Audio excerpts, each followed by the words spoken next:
తర్వాత నాదెండ్ల మనోహర్ గారు మా అందరికి కూడా అవకాశం వచ్చింది. తెలంగాణ ఉద్యమాన్ని సమర్థవంతంగా నడిపినాం. అసెంబ్లీలో తెలంగాణ వాదాన్ని బాహ్య ప్రపంచానికి చెప్పినాం.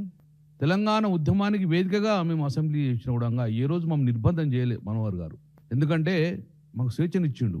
ఒక మాట అనేవాడు, ఇక్కడ ఉన్న ఎమ్మెల్యే అందరూ రాజ్యాంగపరంగా గెలిచిన ఎమ్మెల్యేలే, చట్టపరంగా గెలిచిన ఎమ్మెల్యేలే, కాబట్టి అందరికీ హక్కులు ఉంటాయని చెప్పేసి మాకు ఆ వాయిస్ ఇవ్వడం జరిగింది. మరి ఉమ్మడి రాష్ట్రంలో ఉన్న మా గొంతును ఈ ప్రప్రతంగా ఈరోజు తెలంగాణలో స్పీకర్ గారు మా గొంతు నొక్కుతాడు.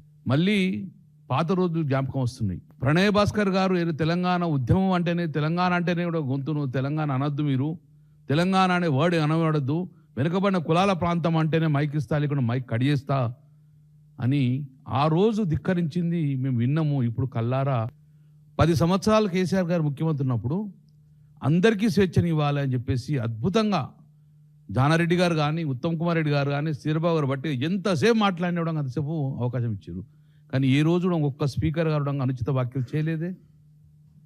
ఈరోజు మమ్మల్ని ఏమంటాడు నిన్న స్పీకర్ గారు, మీరు మాట్లాడితే కట్ చేస్తా అంటాడు. నేను స్పీకర్ గారిని సూటిగా అడుగుతున్నాను, గతంలో ఉన్న స్పీకర్ గారిని వాళ్ళ పనితీరును మీరు చూడండి, చూసి దయచేసి అట్లా వ్యవహరించండి. లేదా ఎజెండా పంపినట్టే మాకు కూడా అందరికి ఆన్సర్ పంపండి. ఇదే మాట్లాడాలి, ఇది కరెక్ట్ మాట్లాడితే నిర్బంధం చేస్తాం, 1975 చేసినట్టు ఎమర్జెన్సీ ప్రకటించామని చెప్పేసి అలానే మీరు మాకు ఏం మాట్లాడడం ఆన్సర్ పంపించండి, మీకు మాకే ఆన్సర్ పంపండి, అట్లే మాట్లాడతాం. మీకు అంతకనే ఏం చేస్తాం మేము?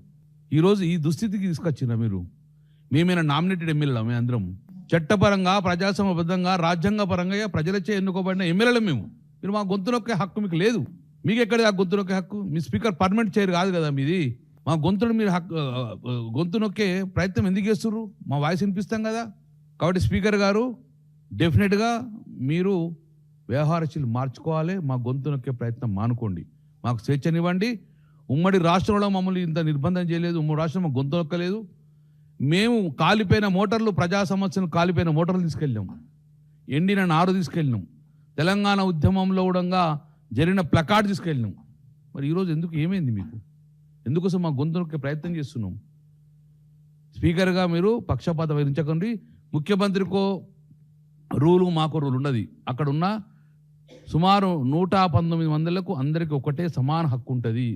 అది కాపాడే బాధ్యత ఒక గౌరవ చైర్ మీద ఉన్నది. కాబట్టి మీరు దయచేసి ఆ చైర్ను డెఫినెట్గా మీకు మా కోసం పనిచేయాలని చెప్పేసి నిర్బంధం చేసుకుంటా గొంతు నొక్కే ప్రయత్నం చేస్తే మాత్రము నిజంగా అది చాలా దుర్మన పరిస్థితి. గతంలో తెలంగాణ ఉద్యమంలో మేము ఉమ్మడి రాష్ట్రంలో మాకు అవమానం జరగలేదు, మీరు మాకు అవమానం చేసే విధంగా వ్యవహరించింది కాబట్టి మేము నిన్ను బైకాట్ చేసినాం. ఇప్పటికైనా మీ వ్యవహారశీలు మార్చుకొని ప్రతిపక్షాలు కూడా సమయం ఇవ్వండి. ప్రతిపక్షాలు మాట్లాడి మా పర్సనల్ ఇష్యూ మాట్లాడలేం, ప్రజా సమస్యలు ఏది ఉన్నారో అదే మాట్లాడతాం మేము. నేను ముఖ్యమంత్రి గారు కావాల్సుకొని గిల్లి కజ్జాలు పెట్టుకొని మమ్మల్ని తిట్టే ప్రయత్నం చేశారు. మాత్రమే ఒక్క వాయిస్ కూడా మాట్లాడలే. అన్పార్లమెంటరీ వాళ్ళే ముఖ్యమంత్రిని మాట్లాడలే, పర్సనల్ ఎవరితో మాట్లాడలే. కేవలము మా హక్కుల కోసము కాళేశ్వరం నీళ్ళ గురించి మాట్లాడితే గిల్లి కజ్జాలు పెట్టుకొని ఒకటే ఎజెండా, ముఖ్యమంత్రి కాదు ఒకటే ఎజెండా, ఎట్టి బస్సులో బీఆర్ఎస్ నాయకులు తిట్టాలి, కడుపు నిండా తిట్టాలి. ఇదాంటి వ్యవహారం నడిచేది. 4 సంవత్సరాలు మేము 4 టర్మ్ 4 పర్యాలు సుమారు 20 సంవత్సరాల నుంచి ఎమ్మెల్యే ఉన్నాం. ఎప్పుడు ఇటువంటి ఫేస్ కాలే మేము. ఎప్పుడంగా ప్రేమానందంగా ఎప్పుడంగా ఇలాంటి తిట్లు తిట్టే వ్యవహారం లేదు. చంద్రబాబు అపోజిషన్ అప్పుడు, రాజశేఖర్ ముఖ్యమంత్రి ఉండగా ఎప్పుడు ఇటువంటి పరిశుజాలం వాడలే. ఫస్ట్ టైం ఇంత పరిశుజాలం వాడుకుంటా ఒక శాసనసభ్యులు అవహేళన మాట్లాడడం అనేది చాలా బాధాకరము. నాట్ ఓన్లీ తెలంగాణ సమాజానికి ఈ నడిచే వ్యవహారాన్ని కూడా భారతదేశంలో మన వ్యవహారం చూడంగా ముక్కును వెలుసుకుని పరిస్థితి వచ్చింది. అలాంటి అవమాన పరిస్థితి తీసుకురావద్దని చెప్పే స్పీకర్ గారు దయచేసి ఇప్పటికైనా మీరు గతంలో ఉన్న స్పీకర్ గారు నడిపిన పనితీరును చూసి మీరు ఆ రకంగా పోవాలని చెప్పేసి మేము అన్ని రిక్వెస్ట్ చేస్తున్న దాన్ని బుల్డోజ్ చేస్తాము, ఈ మైక్ కట్ చేస్తాము అనేది మీకు హక్కు లేదు. మైకు మీరు ఎస్క్యూఎన్ ఒక క్వశ్చన్ 2.5 గంటలు మాట్లాడతారా? ఉన్నది ఎక్కడన్నా? మీరే 1 అవర్ అంటారు.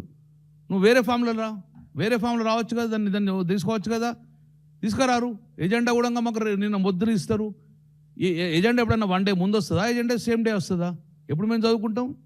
ఇవన్నిటి కూడా స్పీకర్ గారు మీ వ్యవహారశీలు మార్చుకొని అందరికి సమాన హక్కులు కల్పిస్తేనే ఆ పీఠంకు గౌరవం ఇస్తాం. మేము కూడా అదే గౌరవంగా మీతో ఉంటామని చెప్పి ఇప్పటి కూడా మేము అదే గౌరవం మీకు ఇచ్చినాము.